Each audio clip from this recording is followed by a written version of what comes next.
Simplified summary, for easy memorization. Granuloma inguinale, Donovanosis.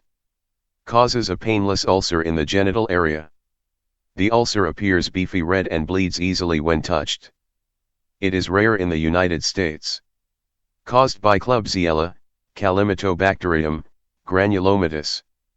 Diagnosis is made by identifying Donovan bodies, bipolar staining intracellular bacteria, on Giemsa or right stain. Blue Book USML Style Question 1, Diagnosis.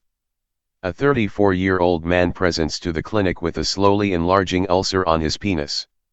He reports that the lesion began as a painless nodule 2 weeks ago and has grown larger.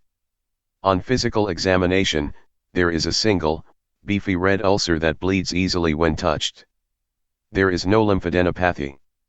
A tissue smear stained with Giemsa shows bipolar staining intracellular inclusions. Which of the following is the most likely diagnosis? A.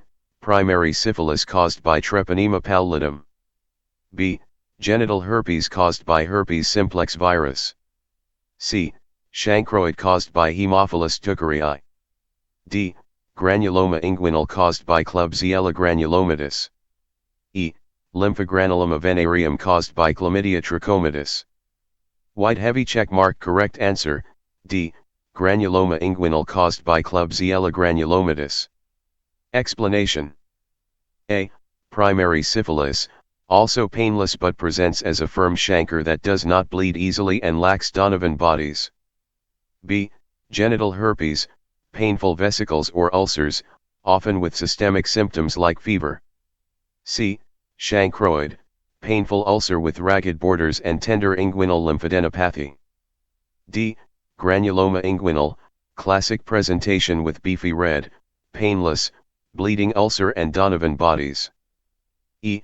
Lymphogranuloma venereum, begins as a small painless ulcer but progresses to painful lymph node swelling, buboes, no Donovan bodies. Blue Book USML Style Question 2, Treatment. A 30-year-old man presents with a painless genital ulcer that is beefy red in color and bleeds easily on contact. He denies any fever or pain. A right stain of a tissue sample reveals intracellular bacteria with bipolar staining, Donovan bodies. Which of the following is the most appropriate treatment for this patient? A. Acyclovir. B. Ceftriaxone. C. Azithromycin. D.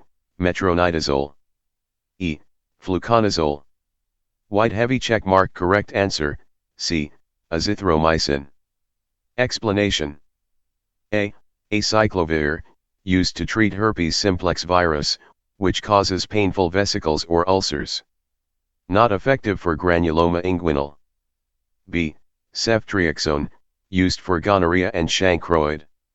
Not effective against Klebsiella granulomatis. C. Azithromycin, first-line treatment for granuloma inguinale. Administered orally and effective against the causative organism. D. Metronidazole, used to treat anaerobic bacterial infections and protozoa such as Trichomonas vaginalis, not Klebsiella. E.